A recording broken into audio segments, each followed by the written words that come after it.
Welcome to part 5 in the Overlander front axle build.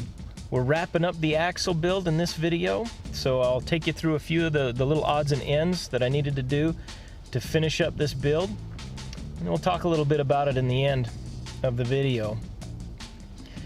So first up was installing the knuckles. These have been modified to accept 1-ton tie rod ends for that JCR off-road 1-ton steering upgrade. I de-rusted these using electrolysis, and I'll post a link to the video explaining how to use electrolysis in the description below. So now I'm just attaching them, new ball joints by the way, and once I've got these bolts torqued down to spec, these castellated nuts, we're going to put new cotter pins all the way around. And with the knuckles installed and ready to go, it's time to work on the brake calipers. Now I de-rusted these using electrolysis, and I've already done a video on how to rebuild calipers, so I'm just going to go through this real quick. But new internal, external seals, new pads of course, and so that we can start out fresh, we're going to use new rotors as well. With the brakes installed, I also did a gear swap. I'm switching to 410 gears to match my Ford 8.8 in the rear, and I'll swapping axle gears part 3. I'll show you how I did that. I'm just using some Loctite gasket maker, and we're going to install our Rough Stuff Specialties bomb-proof diff cover. And with the diff cover in place, the last thing is the JCR off-road 1-ton steering.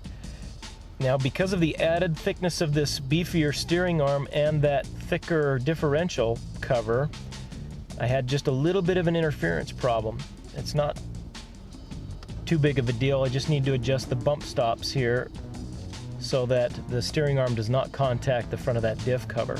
So a couple of thick washers of spacers is all it took to adjust that bump stop where I needed it to be.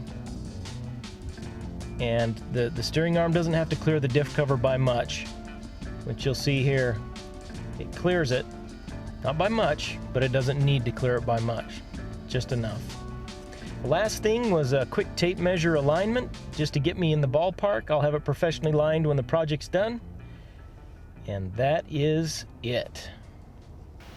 Alright guys, so let's recap everything we've done with this axle. There's an internal sleeve kit by Iron Rock Off-Road. Iron Rock Off-Road's Dana 30 truss kit. I've got Iron Rock Off-Road's lower control arm mounts. Their C reinforcements for the knuckles.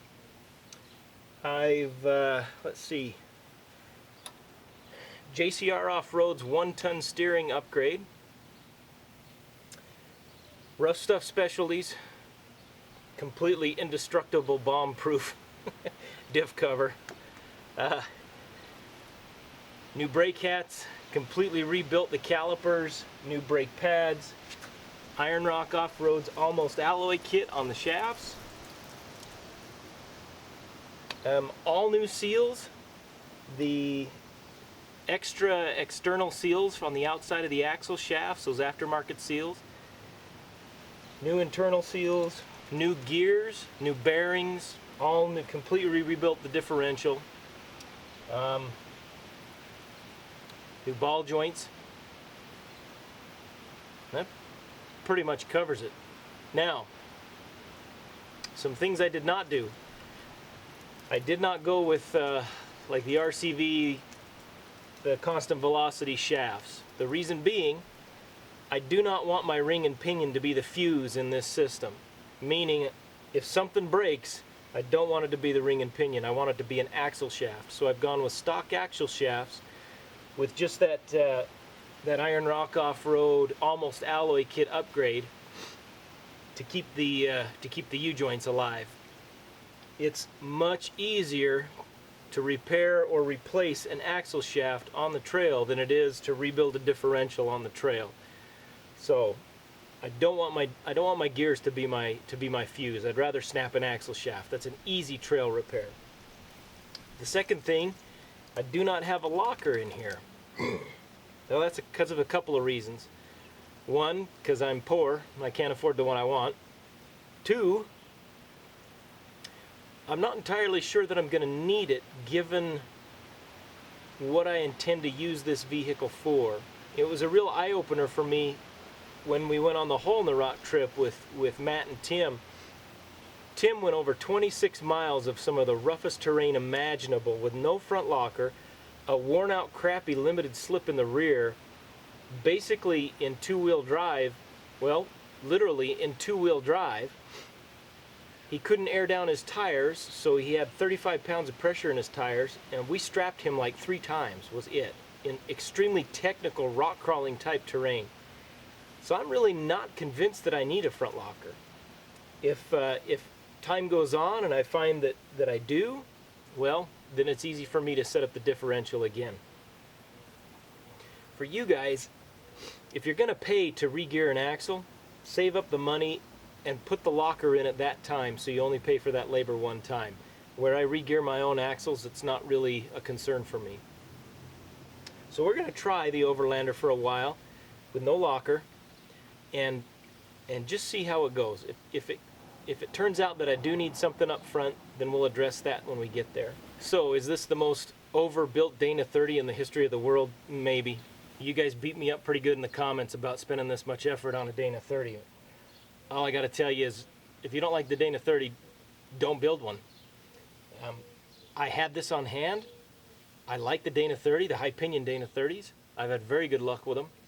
And this is not a rock crawler, this is an Overlander project.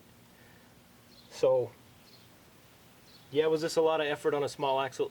It is, but I've got really good ground clearance because the pumpkin's so small. And given the intended use of this vehicle, I'm never going to break this. I'm never going to break this. And if I do happen to break an axle shaft, they're a dime a dozen in every junkyard in America. So, you don't want to build one, don't build one. I'm happy with this. I'm excited to get it in the truck.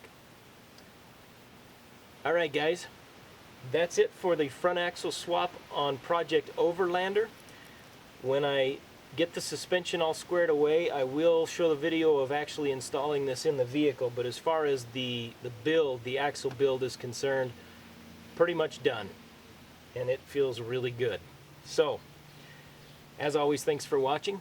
Please like, share, and subscribe, and I will see you in the next video.